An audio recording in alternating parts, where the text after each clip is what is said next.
'cause lately I've been feeling down. The cold nights just don't feel the same. Oh, like my life inside a car. Hit the button, drive real far. Put that record on me like,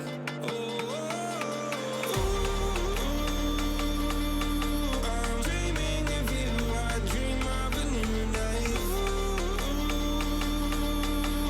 Fight in the dark till we see the sunlight. My love, it's you and I. Close, close and could that this fire.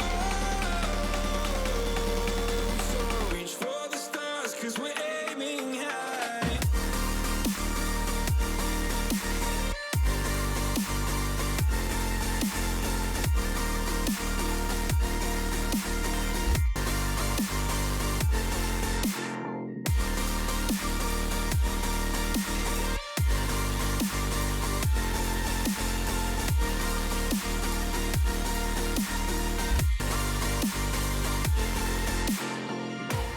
You can't wait to see me now, 'cause lately you've been feeling down. You lay awake alone at night. Oh, like your life inside a car. Forget the world and drive real far. Put that record on again. Hey folks, My love, it's you and I. Close, close and could that this fire. So reach for the stars, 'cause we're aiming high.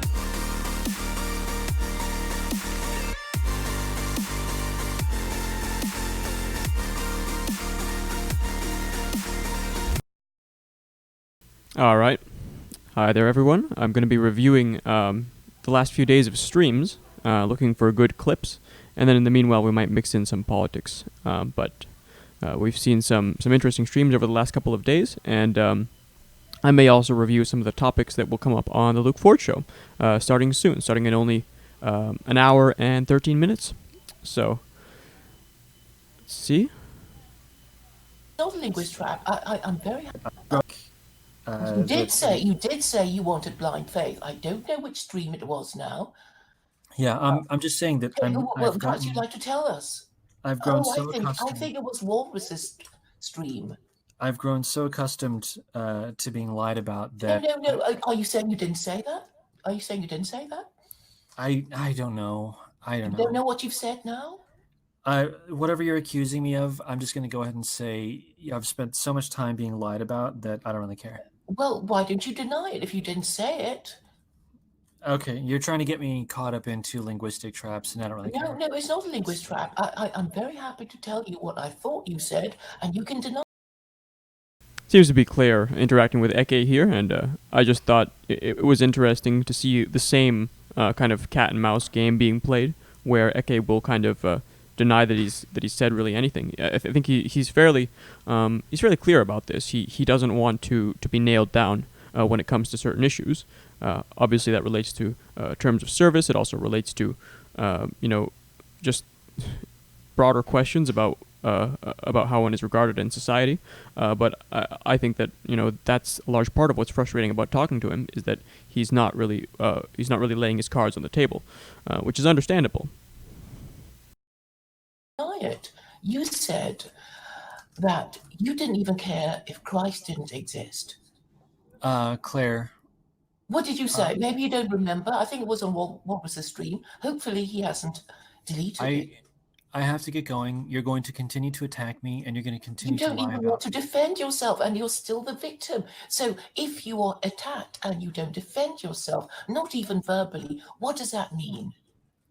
Well, at this point in time, like I was saying a few minutes ago, I do have to get going. You wish to embroil me in a discussion Well, of course I do. That I know will involve you lying about me. I don't lie. I invite you to deny what I've said, and you won't even do that. Well, all I know is this. I have been informed, and I am beginning to agree that one ought not hold court with Christ deniers. You are clearly a Christ denier. So, Anyway, I do want to, and I I don't understand that deny there the is. existence. Yeah, it does seem like in principle a lot of these people should not hold court with people who have the views that are common on the streams that they frequent, and yet they spend hours upon hours talking to these people who they regard as beneath contempt or beneath regard because of their religious views, because of their racial background, because of any of these things. They believe that the people they're talking to are contemptible, and that says something about their psychology, that they choose to spend their time talking to people who they formally regard as being beneath them. I Of do, Christ. Let us be I clear. do, I I don't do deny understand. the I existence do, of Christ. I I do don't understand deny that the existence of one. Christ. I I don't deny okay. the. Do you I accept I just do. that? want to say Ichi Lux. Ichi Yeah. Lux, Butterfly Flew in the Way in chat says, I've really enjoyed his journey towards Christ. And Olaf Anderson says, it's for PR purposes mostly, but he's getting there. Is that a correct characterization?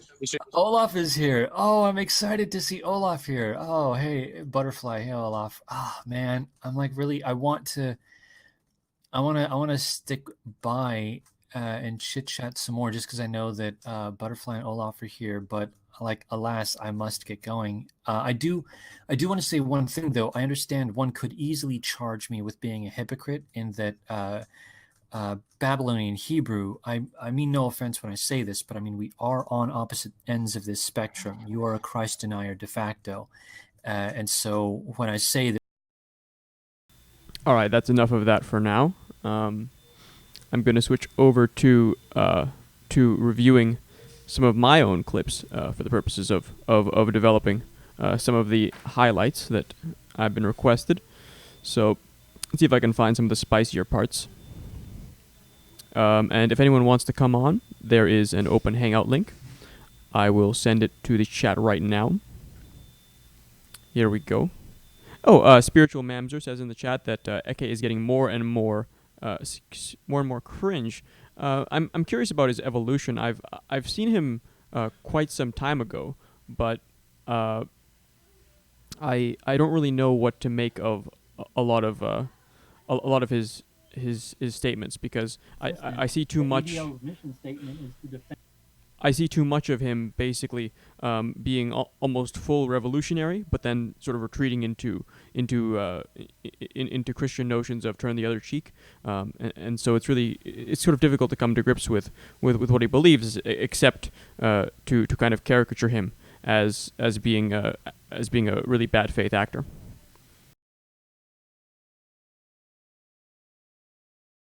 Hey, Glib Medley, good to see you. Good to see everyone.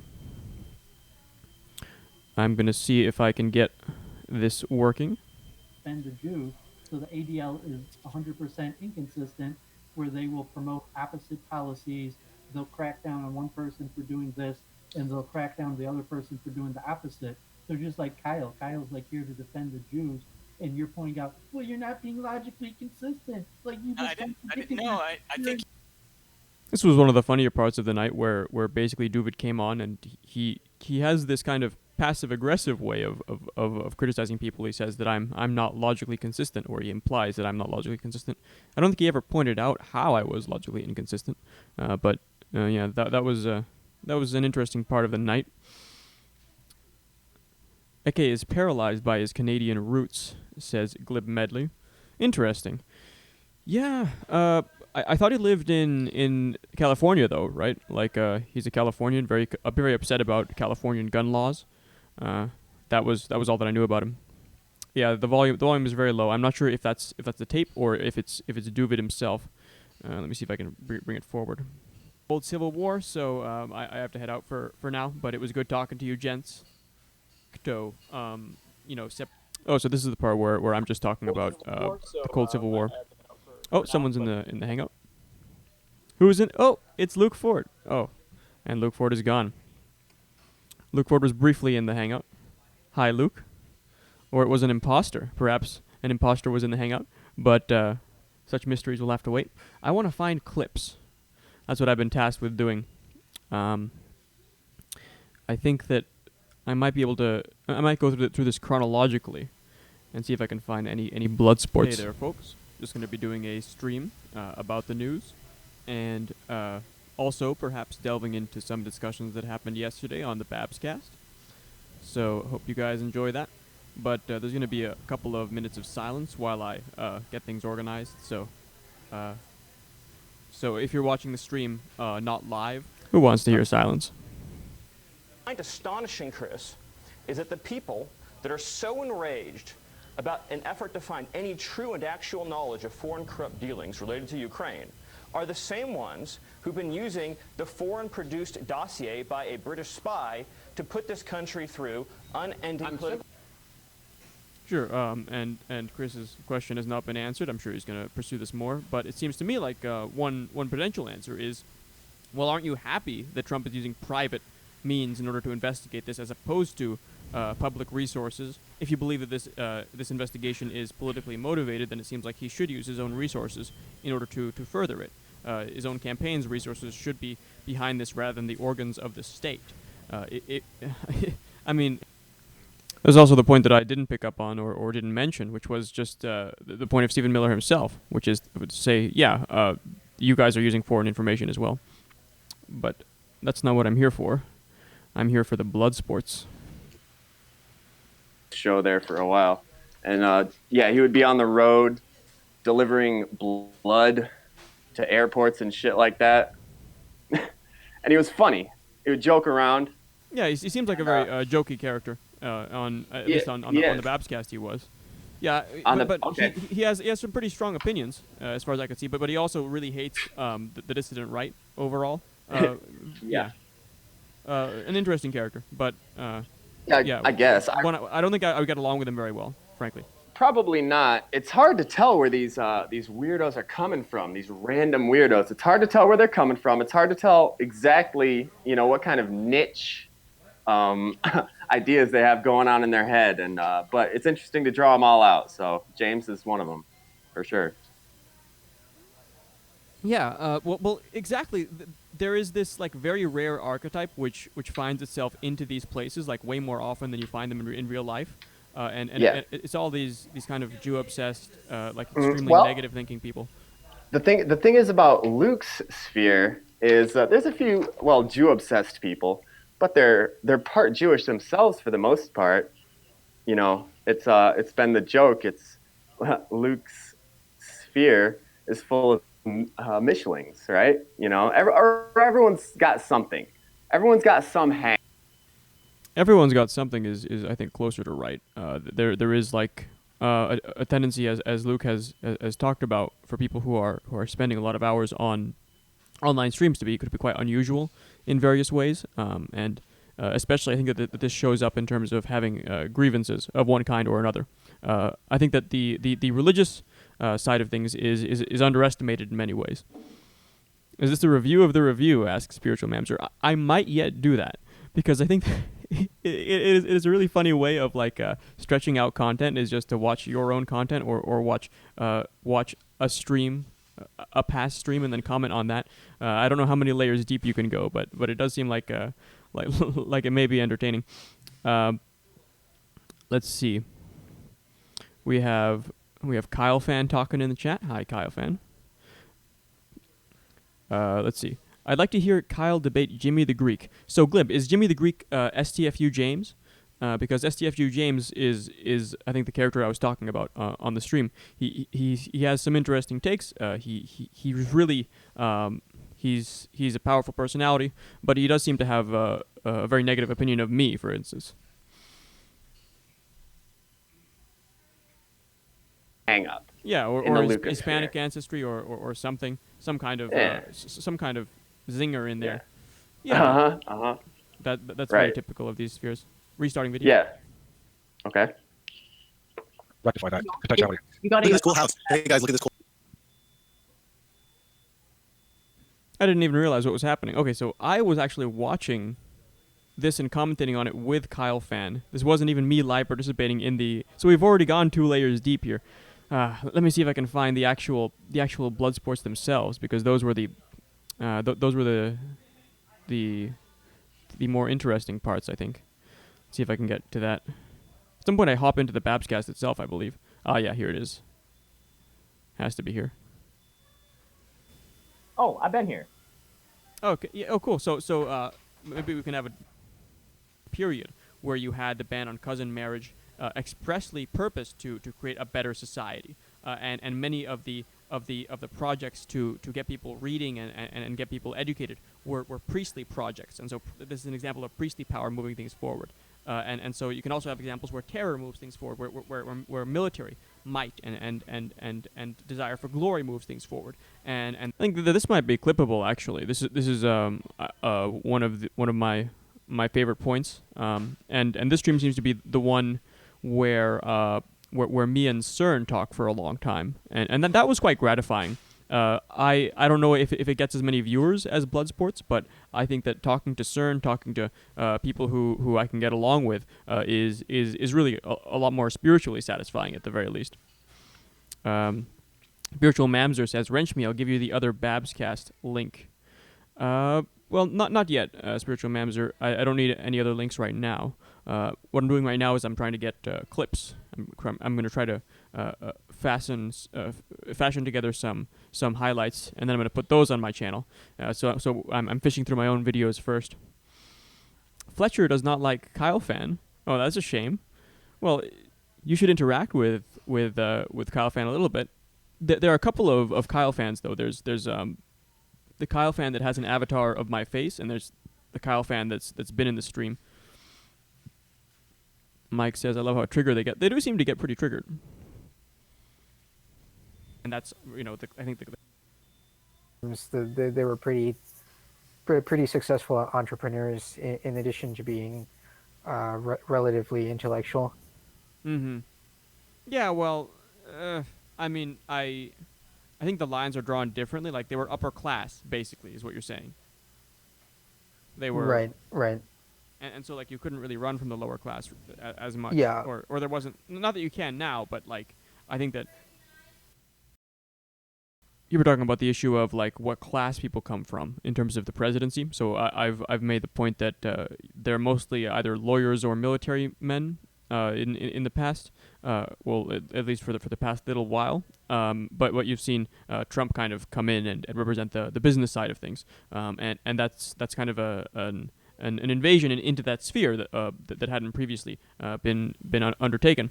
And CERN made the point that presidents in the past were rich. They were people who made their fortune. But I think that my point sort of stands. I think that there was a tendency for people who were more inclined either academically or legally or in that sort of direction, or people who were militarily inclined to take political power, and people who were known mostly for their business acumen. They don't seem to have the same. They seem to split the sphere. They seem to go to other parts of society. Jim Johnson says, "Aight then, Kyle, you cut me deep, man. How did I cut you deep?" This is almost too meta for me, says Glib Medley. Yeah, I got the idea from seeing Bab stream his old streams, which I think is what he was doing until a few minutes ago. So that's a pretty good idea. It's a good hustle. I'm gonna go ahead and tweet this link actually while I listen to myself. Like having a fortune was like the way to be able to be involved in politics in a sense, right? Right. I guess I would argue that they achieved influence first by accumulating a fortune for those who made it from the lower class to the upper class, rather than rising through military ranks or achieving academic success. Yeah, academic success was never really, I think, a path to office exactly. But like what I'm thinking of in terms of this division, think of like the Gilded Age. Think of the age of Standard Oil and those titans. I don't think that there'd be a chance of one of those becoming president, would there? Like some like super huge magnate guy, would he become president? Would that be like a thing? No, I can't think of any offhand.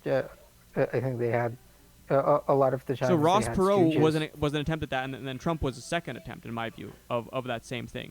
Ross Perot and Trump being examples of attempts at this paradigm, but that's been, I think, a recent occurrence. Before that, you didn't really have people playing around like that. Yeah, I think in recent history, certainly Trump is probably the first that's actually been successful. Yeah, I'm kind of thinking about Gilded Age presidents. I don't think there were any stooges in. I think that's actually there was a PSA Sitch discussion about this, which was interesting. I might even turn to that, although I'm liking my current my current stream paradigm a little bit fancy. I think that fundamentally, like, that is representative of them being outside. They're a competing force. If they're on the outside trying to bribe and stuff to get in, that means that there's a separation. Whereas if they're president, that's different. That's a fundamentally different thing if they're president. And so, like, it's like you could say, well, they own the politicians. Well, kinda, but they're also kind of being shaken down by the politicians, and they're in like a different. Right, there's sort of a separation, and I think that both sides kind of regard themselves as being above the fray of the other. Right, if you're in politics, you often regard yourself as being above sort of petty commercial matters, whereas if you're in commerce, then you consider politics to be kind of a dirty and unproductive game that is for people who can't build things. Sphere, their power comes from different sources, in my view, and so I defend that separation.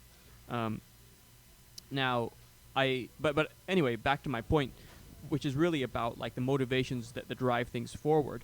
I think that you can have cultures be driven forward by priestly motivations, and my primary example of this would be Europe. Europe during the early Christian period, where you had the ban on cousin marriage expressly purposed to create a better society, and many of the projects to get people reading and get people educated were priestly projects, and so this is an example of priestly power moving things forward, and so you can also have examples where terror moves things forward, where military might and desire for glory moves things forward, and that's I think the classic example of a driver of technological innovation, from metalworking to shipbuilding, to all sorts of things, but of course also trade. The same thing. Shipbuilding is magnified. Colonization is magnified through the desire to go out and get gold and go out and get tobacco to farm and all that sort of stuff, and sugarcane. Someone say gold? You like gold? So, all right, that's gonna make a good clip. I think I'm gonna send that to Luke. See if I can get my timestamps in order. So here we go. Messages.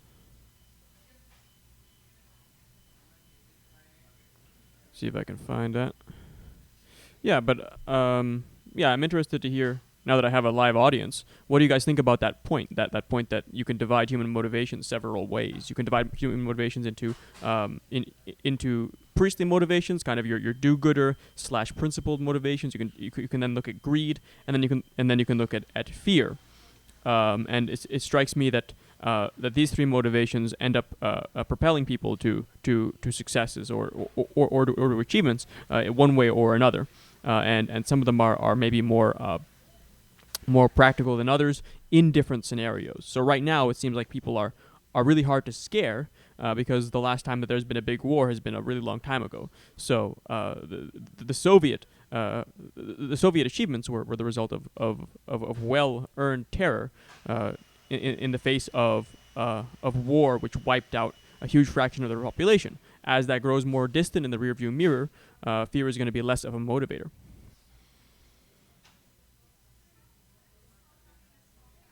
Oh, let me see.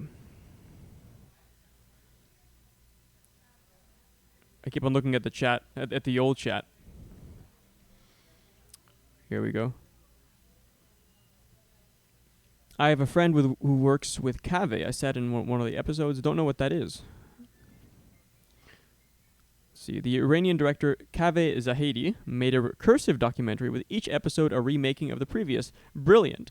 And it's a great way of padding things out. It's the hamburger helper, I think, of content creation, and it does seem to be fairly successful in terms of getting eyeballs. And more to the point, maybe a lot of content needs to be chewed on more than it usually is.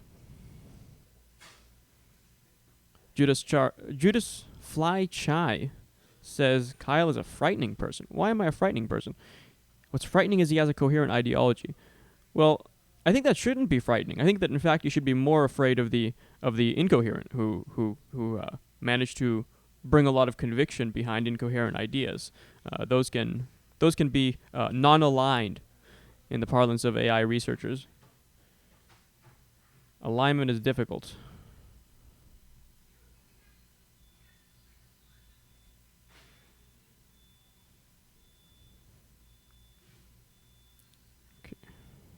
Okay. 11 minutes, 58 seconds, 48 seconds.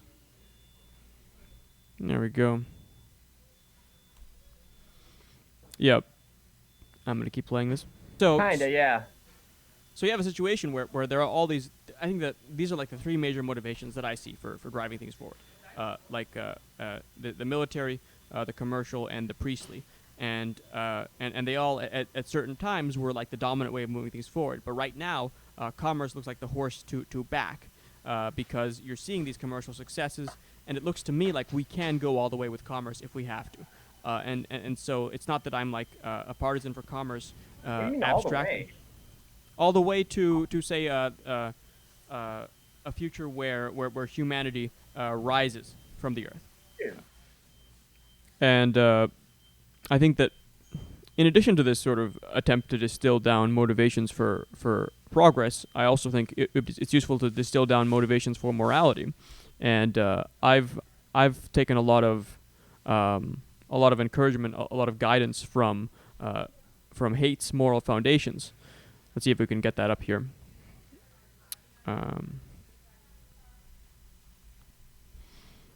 So I found this really interesting.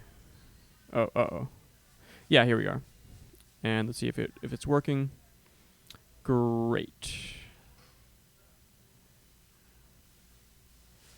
So Jonathan Haidt has an idea for explaining morality, which is that you can boil things down to moral foundations, which are inherent to people, and I think that I like it. I may want to tweak some of them, but I think that it's a really good approach, because what you often find is that people are trapped in this world where they have to have this single system that explains everything, where human motivations and human morality kind of boils down to a bunch of different systems, in a similar way to how you could see how say an organism has certain needs: caloric needs, temperature needs, rest needs, needs for shelter, and all of these needs can be analyzed separately, and the organism, if any one of those falls far enough out of balance, is quite doomed.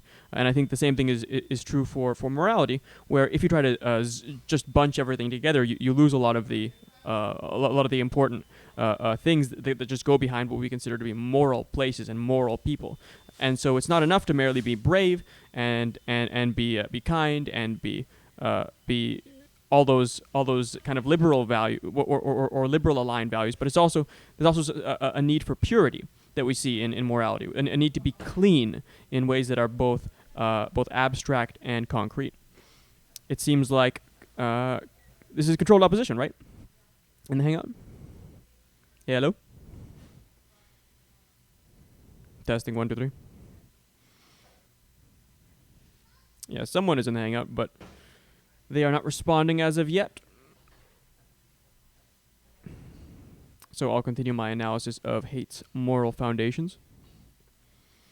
So he says, care harm. This foundation is related to our long evolution as mammals, with attachment systems and ability to feel and dislike the pain of others. This is essentially altruistic or motherly type morality. Fairness / cheating, the need to punish people who have done you wrong, the need for reciprocity, loyalty and betrayal, the need for ties that are long lasting. We need patriotism and self-sacrifice for the group and a group identity, and then authority / subversion, hierarchical social structures, and the virtues of leadership and followership. I think that this probably goes in line with laws as well. respect for traditions is outlined here, and I think that that's worth emphasizing. That in order for us to be satisfied with the moral standing of our country, of other people, if they step out of line too far with any correctly identified moral foundations, you'll tend to have the feeling that something has gone quite wrong. Sanctity and degradation. This is psychology of disgust and contamination. Incidentally, I think that the psychology of disgust does influence all of these. All of these seem like they do like they're hard to separate from disgust reactions, because I see disgust reactions from these issues of loyalty, issues of subversion, issues of fairness, issues of cruelty. All of these seem to inspire disgust in people. Liberty/oppression is that's a harder one.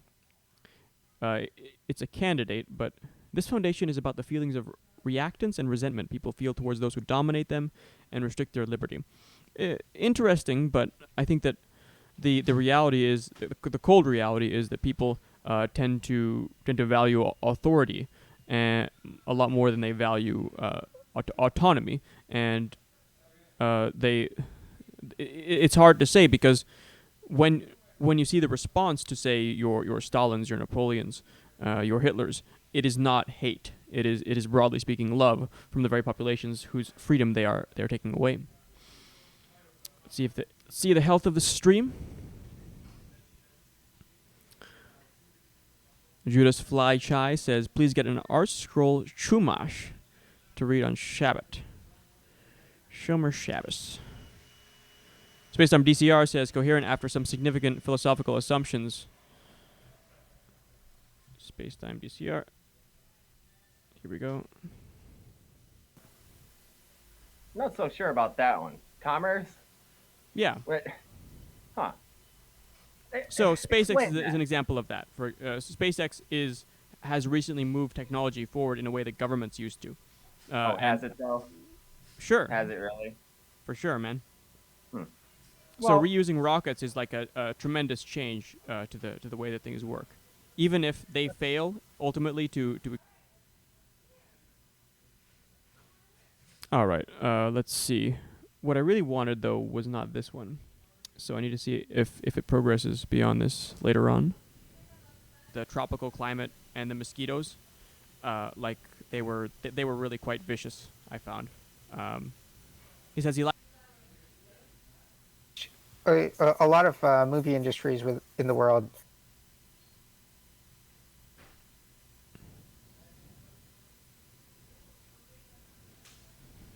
All right, so I'm going to be discussing a. It's your job to have a sensible system. No, no, but God, no. There's a very important key point to this.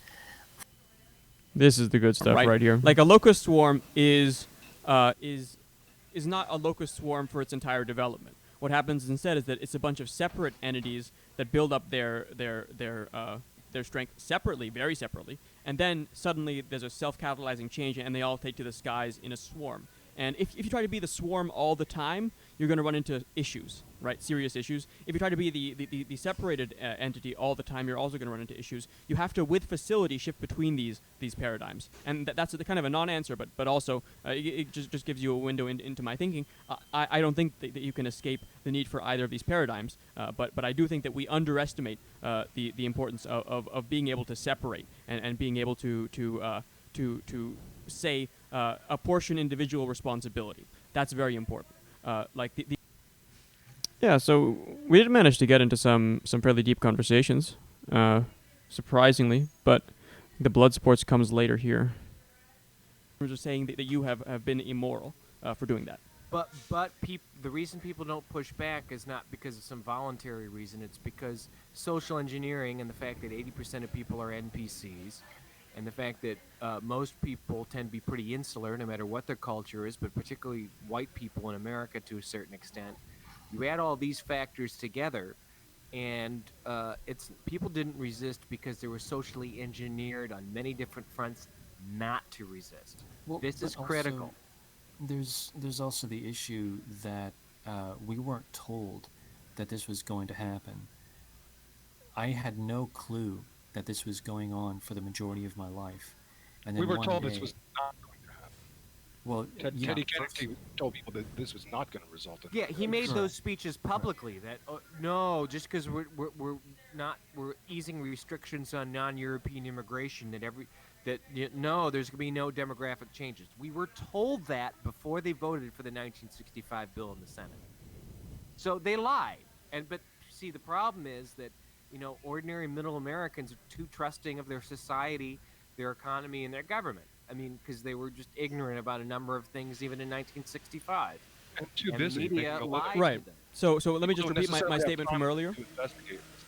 Right. So let me repeat my statement from earlier. If you go to a place and you don't receive pushback, but instead you receive things like jobs, help, healthcare, and like people patting you on the back, and you decide to stay there, and you still receive no pushback or pushback that is outweighed by people who are there helping you, and there's no like formal force opposing you saying you can't come here. We're gonna take you and we're gonna take you out of this place, or you're gonna get shot.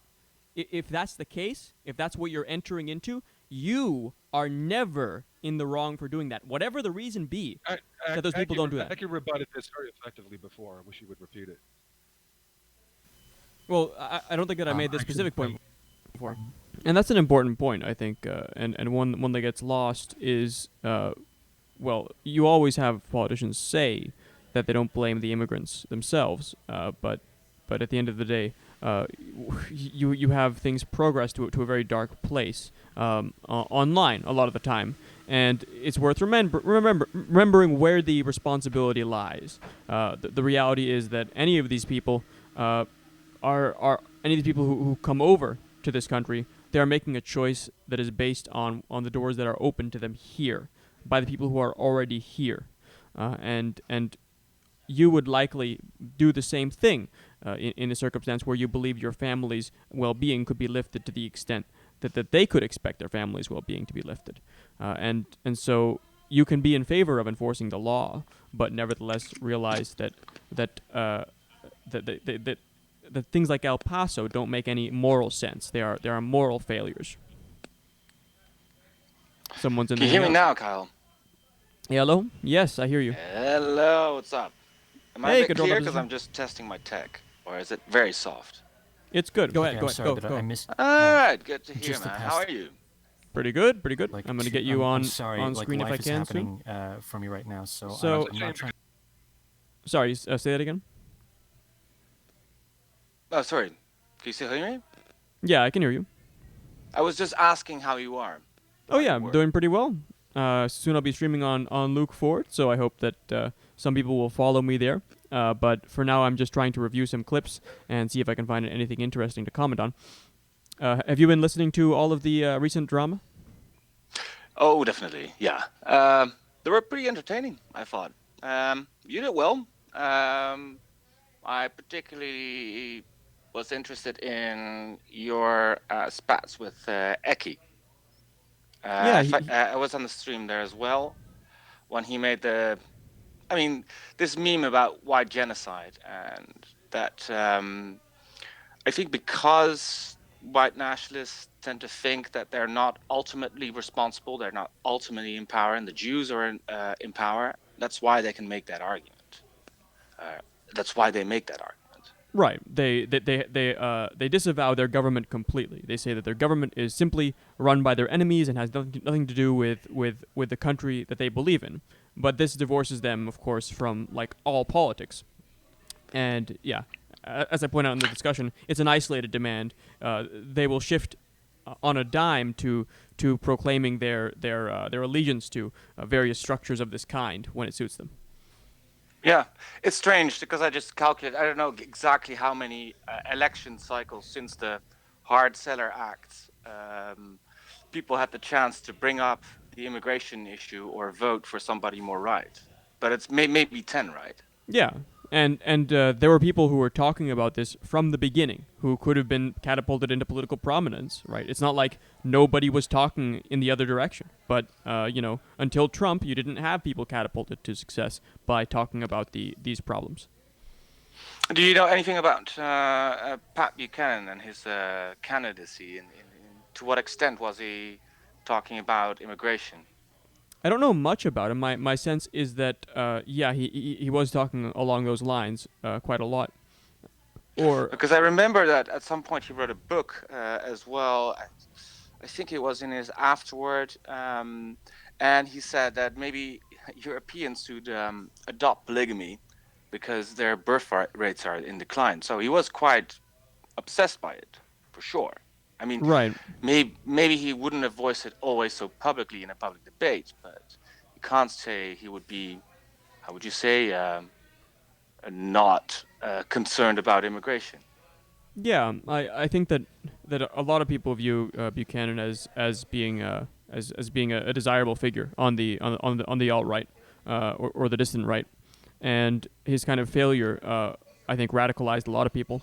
But the claim is basically it's odd because I think that the responsiveness of the system has at this point been proven. You've seen Trump catapulted to office, and I was hearing a lot of people say that Trump would never be allowed in, right? That various forces would rise up to tear the presidency away. But he has stayed president. He has kept the reins, and I think it's a remarkable testament to the integrity of the system, which is not recognized. And when I see people fail to recognize this, I just think that's a mentality that cannot succeed. Because if you cannot see victory as victory, if you cannot see honesty and integrity as integrity, then you're doomed. You're lost. You're not going to be able to move forward in any coherent way in politics.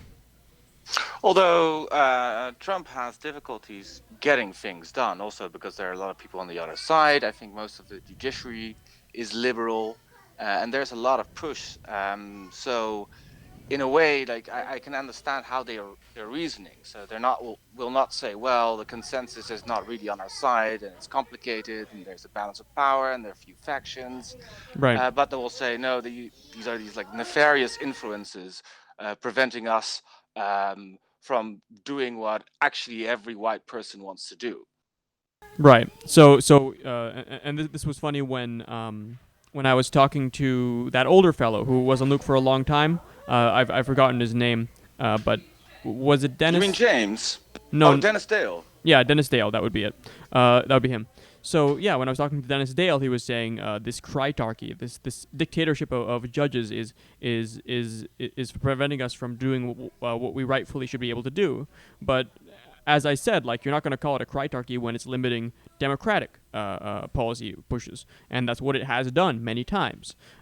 So if they move your way, then they're just following the law. If they move the other person's way, then this is dictatorship, and this must be overthrown. And at that point, it just seems that one is intentionally divorcing oneself. Hey, you got some feedback there. Oh, do I still?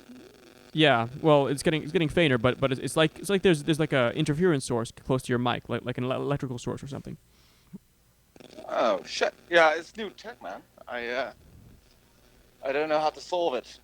Is it really bad? It's better now. It was briefly really, really bad, but then now it's in the background. It sounds like when you have a radio badly tuned. Well, I think I can't do much about it. Okay. You want me to leave? It seems to wax and wane. Yeah, right now it's okay. So I'd. Oh, I forgot your argument. Now it got super loud. Weird. I think it's just yeah, it's like the cord of the microphone. I think your gain is super high or something. Well, yeah, if the cord is like stripped, then it could do something like this. But yeah, but it seems to only happen when you're talking, so at least that's good. Otherwise, I mute myself. Yeah, that's good. So, oh, let's see. Okay, yeah. Well, actually, it might be better if you leave at this point because it is getting pretty loud and it seems to be uncontrollable. Good talking to you. Later. Bye. All right. Let's see. How are we doing? We're 30 minutes away from Luke Ford, folks. 30 minutes away. Let's see if we can hide this. There we go. Because he made a disingenuous argument that you rebutted very effectively before, so I guess he's going to have to repeat it. Yep, I'll repeat it. So I'll repeat once again. If you go to a place, and if you go there, blanket statement, you go there and you decide to stay, you are never in the wrong for doing that. You are never in the wrong for doing it. It could be a good thing or a bad thing overall, in my view or in anyone's view, but you are not in the wrong for doing that, right? And so we can see the rejoinder was this was manufactured consent. This was uninformed consent. I don't care. You are not in the wrong for going there. Whatever stupid reason they have for accepting you, if they accept you, that's on them. Is this better? Not on you. Yeah, It's gone. The feedback is All gone. right, I just put my headphones off, actually. What was your last point again? I've forgotten. What were we talking about? We were talking about Dennis and Krytarchy. Oh yeah, talking about like how when the judiciary overwrites the executive or the legislative branch, then if it's on your side, if it helps you, then they're merely following the law. But should they do it in a way that hurts your political interests, then you cry dictatorship. You say that there's a dictatorship of judges that's preventing you from getting anything done. Yeah, I think that's a fair point, but wouldn't you say there's been more judicial... See this with the gay marriage thing, also in other countries like Britain, like the fact that Parliament and the Scotland is actually suing Boris Johnson, like things like that. You see it in a lot of European countries. You also see it in the United States, that things that can't be decided on democratically are actually being driven by judicial activism, as we say. And there's definitely been a lot of successes of the left in the judiciary. On the other hand, in America, it seems to me like the right has succeeded quite a bit. Like there have been ways in which the judiciary pushes back on this attempt, and I think that fundamentally the extent to which we have these rules in order to hold back the mob or hold back the undesirable outcomes, that's due to the rule of law. And so if the practitioners of law, if the cops and the judges are to be derided, then it seems like you're divorcing yourself from any politics outside of revolution that can actually solve your problems. But And if you want to do that, then that's okay. But you can't flip back and forth between these paradigms. You can't be Richard Spencer saying that we need a white imperium and we can't have, and that America is fake because it's multiracial, etc. You can't do that and then creep back and say, well, I want my rights as well, and you better respect it, and you better be really, really mad when my rights get trampled on. He tries to do both, but that's not going to work. It's not going to fly. If you're going to be loyal to the system, if you're going to take advantage of the system, then you better be loyal to it. It might formally serve you, but informally speaking, the more important kind of substructure of morality that undergirds all this, you're not going to be supported if you're doing this in bad faith. If you're clearly aiming to overthrow the government and take advantage of its rules to do so. Well, Dennis Dale had a stream with Jay. I don't know if you know Jay Walker. He's like in the Claire sphere. Well, Claire was on as well, and Dennis Dale said that actually he didn't like free speech anymore, and the Constitution. And when he was on stream with you, he was like, "Oh, well, we should have like freedom of association and gun rights, and we need our traditional American liberties back." So it's very strange how these people are consistently inconsistent, let's say. But I think it's more interesting to see why that is. So what's behind that kind of psychology? Of course, because we know like the alt-right is a bit. I mean, it's fundamentally an ideology of it's might is right. So what is it advantageous for us now? We'll like free speech for now, but when it's inconvenient, we won't do it anymore. Right? Yeah, it's revolutionary fundamentally. I think it stems from alienation, from a deep sense of being sidelined, right? And so this results in you kind of trying to take revenge, in the manner of someone who stubs a toe on a mountain side and then starts kicking the mountain, right? It's it's that kind of psychology where you get all the more enraged by the irrelevance of your outbursts, and I think that's part of why you see people fall in and out of these activist circles so much, right? The dissident right, the far right is dissipative, a dissipative structure like a whirlpool, where what's in it is always different, even though the structure remains kind of the same, and that reality is because I think it's this temporary sort of feeling of rage that brings people into these places. Oh yeah, and I think you're very, very right about the humiliation part. It's so interesting to see that, for example, the Wignats, they're like not called Wignats for nothing, right? Because they're behaving like people from the hood. They're really obsessed with strength, with going to the gym. They're also quite nasty and violent. I know you've never been on these spheres, right? You've never been to Patrick Bateman's channel, for example. Well, I think that in these circles, Wignat is probably used more specifically than it is more broadly used. Wignat is often just used as a derogatory term for all white nationalists. But in these circles, it seems like that term is being reserved for a certain clique, which I assume is kind of like yes, I mean like specifically the Bateman crowd, the Sarin crowd, the Siege meme. Do you know the Siege meme? Basically Stormfront people, right? Well, yes and no. So I would say that the Siege people, like for example, if you have the Daily Stormer, for example, right, is not quite the Wignats yet. I would say there's like somewhere in between. They're fucking stupid. So Stormer isn't far enough. Is it like the No. Okay, I see. Yeah, it's like ultimately down the road, like where you ultimately get when when you get radicalized, and also if you have a criminal background or a drug. So like the Aryan Brotherhood type people, like yes, yeah, sure. Yeah. They're I haven't interacted with them directly, and that's I guess not surprising. So I would guess that like OV is connected to them by proxy. So like OV can talk to Babs but not to Luke, but he can talk to these Wignats. Whereas I'm kind of in the Luke Babs sphere, where I don't talk to them directly, but I just get indirect contact with them. Well, OV was kicked out because he wasn't pure enough and not violent enough. Yeah. And he still wanted to talk to other people. I mean, he's in some ways he's like Babs called him the agreeable Nazi. He's actually quite.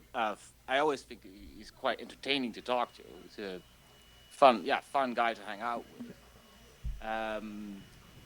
But yeah, his eclecticism made sure that the Wignats kicked him out. So he wasn't pure anymore. Yeah, he's some kind of like, I would call him like an orthodox Nazi in a sense, because this Wignat phenomenon doesn't resemble Nazism at all. It's like this mixture between like weird Nazi esoteric ideas, but with a lot of like gang cult culture or something. Right. Like there's I've talked about this before. Like more broadly, the white nationalist movement. You see that, for instance, when the actual Nazis from Germany would come to America and see their Nazi counterparts in America, they'd be horrified by them, because the kind of person who's a Nazi in Germany is someone who cares about his reputation. The kind of person who's a Nazi in America is someone who absolutely does not care about their reputation, and so they were quite embarrassing.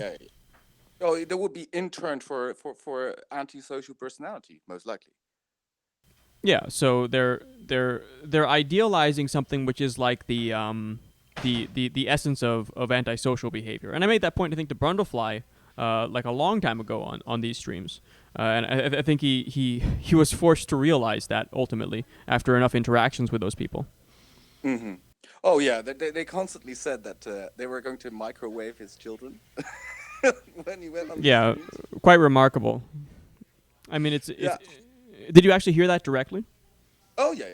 Okay. I mean, I've been spending quite a lot of times like appearing on Bateman and OV, and when OV was still okay with the guys from the gas station, I was there sometimes just I don't know. For me, it was always entertaining because I mean, there's a way. It's actually quite easy to trigger them, because they're less sophisticated than the people you deal with. Mm-hmm.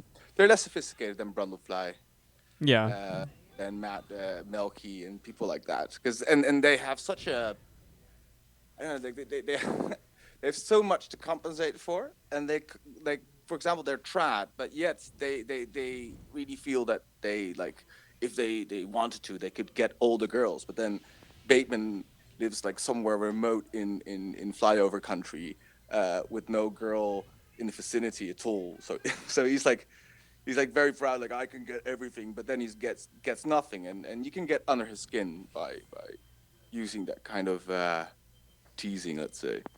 Right. I mean, it doesn't surprise me that these people are easy to rile up. What's surprising, frankly, is how people who are more sophisticated do get attracted to it, and that's kind of the more interesting question of the Luke Fordosphere, is how they sort of get dragged into the same, or not the same position, but into broadly similar ones when it comes to talking about the Jews. And I have been thinking about propaganda recently. Right. It seems to me like there are people who are more emotional thinkers, and if you provide them with tracts that are built in order to evoke an emotional response that is specifically antagonistic to a group, you may find that they become antagonistic to that group, and it may be a fairly prosaic explanation for how the Lucosphere got to where it got to.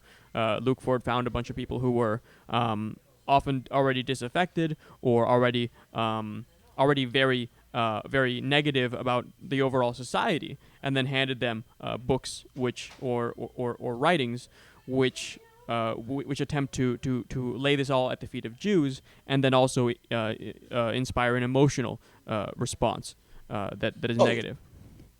Yeah, and I mean, it's the easiest message you can get. Fundamentally, nothing is your fault. Fundamentally, your group are not in the situation because of you, but because others created that for you. I mean, that is like the most emotionally consoling message you can have. Well, So I think that it's not like people I think almost make too much of anti-Semitism. Like they make out like it's the ultimate way to eliminate responsibility for your own actions. But I don't think I don't think it does hold that crown. I just think that it's a specific theory which people can be convinced by. And which some people are going to be more inclined than others to be convinced by. But more than anything, it's kind of a dark experiment, like Luke is kind of like a chemistry student who mixes together chemicals and finds that it's actually easier than one thinks to develop something that's too interesting, and so we do stand on relatively shallow ice when you're thinking about on relatively thin ice when you're thinking about like the basis of morality and the stories that we all agree with. It's not that difficult on an individual level to shatter that, to take somebody who believed in X, Y, or Z and change them to believe in something entirely different. That's kind of the story of cults. And so if you're doing this even without intending to, you can do some human damage. But the problem is that people who are in these circles, and particularly in cult-like circles, they tend to extrapolate this ease with which you can break an individual to ease with which you can break society. Well, society is made of course, many people, and that has an inertia of its own. But in addition to that, society has a lot of counteraction that happens, right? Every society that has lasted has an immune system which goes after these sorts of developments. And so, like, what's easy to do on a small scale is actually really hard to do on a large scale. yeah, well, I think what tends to happen, I think I actually really disagree with you that it is just a theory. I think it has, well, I think just like, I mean, anti-Semitism is not so unique in the sense that it is like really different from blaming other groups. I mean, there are a lot of middleman minority that get blamed for a lot of shit, right? I mean, Chinese, Indians, but you see it a lot. You see it a lot in black people blaming white people. You see it in Muslims that blame everything. What happens to them to the West. Like I once was in Egypt, and this guy was talking to me, and he said, "Well, the reason why we're so poor is because of Israel next door." And I'm like, "Well, you never thought about, I don't know, like multiplying your population in every 20 years or so? Don't you think that has something to do with it?" It's the ultimate, yeah, like blaming another group is the ultimate way of solving your own self-image or make your self-image better because it's not I your agree. Yeah, fault. like the broad category of blaming other people for your problems is the larger category, which you can see in a lot of places. Yeah, I would agree with that. But I would maintain that there's some people attribute almost a mystical quality to anti-Semitism, both those who are for it and those who are against it. While I think it's sort of more prosaic. But don't you think because I mean the way we have interacted with sort of different pockets of the old right, perhaps colors our vision. So, for example, because you've interacted more with moderates, you might see like their way of like articulating their theory as like semi-reasonable. But with the people I have talked to, you just see it's clear emotional reasoning. So they actually say, well, like why people can't do anything wrong, for example, they just can't. It's like that's almost like asserted, like Yeah, they. I believe that. It's I think largely a difference of class and intelligence, right? Where people who get But more or less but don't you think, sophisticated. sorry, Kyle, but don't you think the intelligence of some of the people in the Lucosphere is actually masking their more base instincts? Well, I think not masking them that well, frankly, and I think that was like part of my job was to show that ultimately they were emotionally reasoning, that they didn't have very much, like when their reasoning was defeated, when their claims were revealed to be false, they just defaulted back to either just change the subject or say, well, in any case, I'm right, and so you actually see Luke doing a lot of this work in his discussions with Brundlefly, where he'll be like, well, you have this objection, but doesn't it apply to this, and this as well? So why make it specifically about the Jews? And there never was any rejoinder. So I see sort of more commonality in the attitude of all of these different sectors, whether they're more sophisticated or less. I think it doesn't take very much to sort of pierce down and say, okay, really, when you come right down to it, even if your logic is unraveled, you still hold to the same position. Oh yeah. Well, interesting. Here's where Jonathan Haidt, the author you talked before, also comes in. I mean, it's just people change primarily due to social factors, and I think that's something I've been talking in these spheres for quite some time now. It's been about a year, and I just come to the conclusion that it's just so difficult to rationally convince people of something. Only when their sort of social situations change are they more amenable to different kinds of arguments. Well, I think that the issue of religious conversion or secularism or atheism, these experiences probably can be brought to bear here, right? And a lot of people describe being convinced by arguments not to be religious. It's just a process that it'll usually take some like usually most arguments don't work, but a few of them will, and different ones will work on different people. But then also it takes a lot of time in some cases for the pressure to build after one's argument is defeated, because the first time your argument is Yeah, you're defeated, planting seeds. right? Exactly, and I think that one important point that I would make is that one strategic mistake that was made by people on the right, or even by people who care about the internet more broadly, was thinking that they can just ignore people making stupid arguments in the political sphere. We found that these things are leaky, and so the reputation of the entire right, of all of YouTube, of all the spaces that one depends on, does depend on people doing the right thing and trying to make honest arguments, and so I think that. And I think it's very productive to unravel the bad arguments. I think while you're not going to see an immediate return from it, I think in the long run you will see quite a return.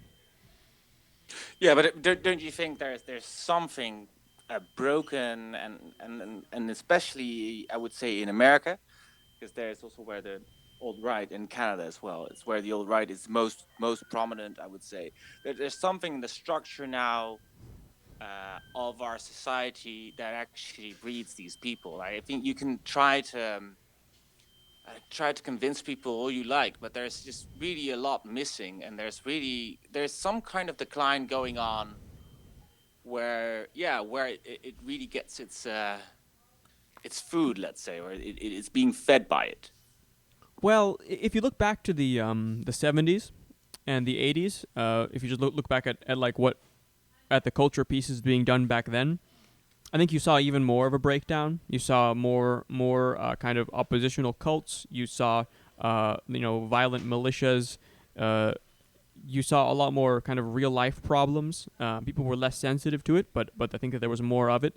I think that a lot of what's happening is that things change over to the internet, and so you can see things more or less. And if you're in a psychiatric hospital, you'll always be surrounded by insane people, and they will never run out. They'll be functionally infinite as far as you're concerned. You'll never run out of new insane people to talk to, but that doesn't mean that the society is insane. Well, I think society at the moment is almost creating more insane people, and to some extent, I would really disagree with you. Yes, there was more. How would you say? Were more like, I mean, black nationalist group. It was more contentious in some ways, definitely. But that's also because, of course, there were big fights about laws and school integration and stuff like that. It was all happening anew. But well, even the people you like a lot, like Charles Murray wrote about this, coming apart. What's happening with the white middle and lower classes is it's something that didn't happen before. I mean, people can't really earn a living as well as they used to do. Social mobility is down. I mean, these are all feeding into a sense of feeling humiliated. And at some point, if your situation is declining, and if immigrants are coming in at the same time, that's a recipe for disaster. Well, I think that in these circles, the decline is much exaggerated. Obviously, the average is way up, but also the median by certain measures is considerably higher than it was in, say, the 70s. Moreover, I would say that we probably look at this in different ways. I think that our politics are different. And so what I see is people there being backlash to the problems of mass immigration in both Europe and America, and I don't see that backlash as primarily being pathological. I see it as being primarily healthy. There's a pathological edge to it, but on the whole, it's healthy and sensible, and it's a call to go back to the rule of law. It's a call to go back to a certain reasonable foundation of how nations should be run. And there's this pathological edge to it, but that's what has to be cleared off, and that's what you can't run away from. You have to go in and try to muck out these stalls. Yeah, but I don't know to what extent you can actually reinvigorate social mobility. Do you disagree that it's down? I don't disagree that social mobility is down. I disagree that, say, the median person has become worse off. And I also disagree particularly that legacy Americans are worse off. If you look at like the median is dragged down by immigration. The immigrants are often pretty poor. So I like your legacy Americans will typically have houses. They'll typically be relatively well off. I don't believe that your typical legacy American has fallen into a hole of opiates and despair. There are many that are, but overall, I don't believe that's what's happening. I mean, is the return of heroin, for example, or the return of opiate and the increase of meth use, don't you think these are signs of decline? I mean, because There are I signs mean, of decline in specific areas, but let's remember that one thing that's off-cited is how the life expectancy has fallen in the wake of the opioid crisis. But overall, we're way up compared to the 70s. So the 70s yeah, were but a hellhole compared to now in terms of life expectancy. okay, but are you not confusing two things? So one is the advancement of medicine, people taking better care with food, stuff like that, and the other is something social that happens. So even yes, you can say our life expectancy is up, but overall, a lot of other factors are driving decline. So I mean, they're two separate things, and if you look at it statistically, you could confuse the two, right? Well, I think that you can separate them, but you may not be wise to, because the overall conditions are in large part captured by life expectancy in terms of health. So I care about the opiate crisis principally in terms of the health problems that it induces. You could look at the opioid crisis and say this is a sign of a despairing society, and maybe there is something to that. But I think that the overall issue is more epidemiological, is more more related to bad practices in terms of prescriptions and a lack of law enforcement and a lack of control of these illegal substances. I don't believe that that you can say that every time these drugs become more prevalent, it's because people are despairing. I don't believe that the 60s, for instance, were a time of despair. It was a time of disorder. It was a time where the rule of law was less was less well enforced, but it was not a time of despair. Oh no, but then there was still a time of optimism. I mean, and the drugs that were used in that day were also a bit differently, right? I mean, there was a lot of LSD use A in the lot of weed. 70s. Well, a lot of weed, um, but I'm not so sure that the drugs that are predominantly now are not drugs that are how like they're more they're not about expand your mind, but they're more about nulling the soul, so that you don't feel the anguish of the humiliation you feel. I think a lot of people are getting high, are trying to get high, chasing a feeling of chasing an attempt to feel wonderful. Like you don't see, for example, what you describe would be in line with an SSRI, illegal SSRI epidemic, because that's what SSRIs do is in large part numb emotion. But that's not what you see people taking. Sorry, yeah, I'm not an American, so I don't know what an SSRI is. It's a serotonin something reuptake inhibitor. It's an antidepressant. Oh, yeah, yeah. So so that's what you'd see if people were looking to numb their emotions. But what you instead see is the proliferation of opiates, which famously, if taken in large doses, make you feel really, really good, or at least make some people feel fantastic. And that's what they're chasing. They're chasing that high. I don't believe that they're trying to numb a deep psychological pain, or you would see like you would see them chasing after illegal SSRIs, which you largely don't have to do because it's easy to get them prescribed. Oh, you get it prescribed, yeah. But have you looked at the depression statistics? Well, yeah, people are getting these drugs in much higher numbers, but the question is always like, does this reflect a greater access or does this reflect greater depression? And there's a fellow named Scott Alexander who looks into these things.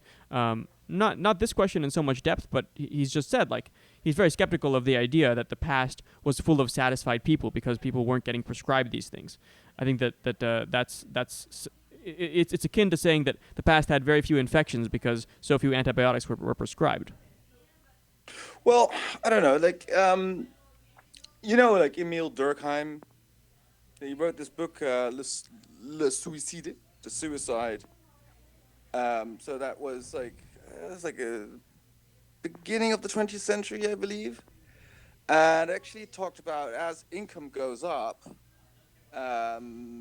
like people start to how would you say, like reflect more about their own positions, and I mean social ties are dissolving because of the greater, how would you say it, market economy, and people are moving and they're not these community ties anymore. And I think that is actually what's going on more and more now. So people have this sense of being very much atomized and are also comparing their happiness a lot with other people, which they used to not do so much because they were just, I don't know, in their like organized community. So I think there's a sense of unhappiness that wasn't there so much in the past, that's been triggered by recent developments and has exacerbated it even more so than in the earlier 20th century. Yeah, I think that I just push back on a lot of that. It's like there things were pretty bad for old people way back when, and a lot of those for which it was really bad, a lot of those would just croak early, right? A lot of those would just give up and be unable to handle the harsh conditions. But you've always seen that lonely old men particularly commit suicide in extremely high numbers, and I think that there's all this talk about how terrible social media is, but in large part, it's a lifeline to people who are previously unable to have any contact at all. It can Oh well, induce. but did you see the suicides of girls? How they've gone up like 100%? Yeah, I'm not sure Well, it's of that. Jonathan Haidt's research, I think. Or no, he quoted the research. I think that overall, like if you just look at the overall numbers, there's an increase in suicide, but as I've said for the opioid epidemic, it does roll into the question of general well-being, and I think that if you look at like age-controlled suicide rates, it's not there's not like some sort of vast difference from now till earlier, and often people will take short-term changes and try to make a huge narrative out of them. But I do have to leave and go on to the Luke Ford show. Yes. All right. Well, it was good talking to you. Send him my warm regards. I will. See you later. See you later. All right. Ciao, ciao. Good talking to you.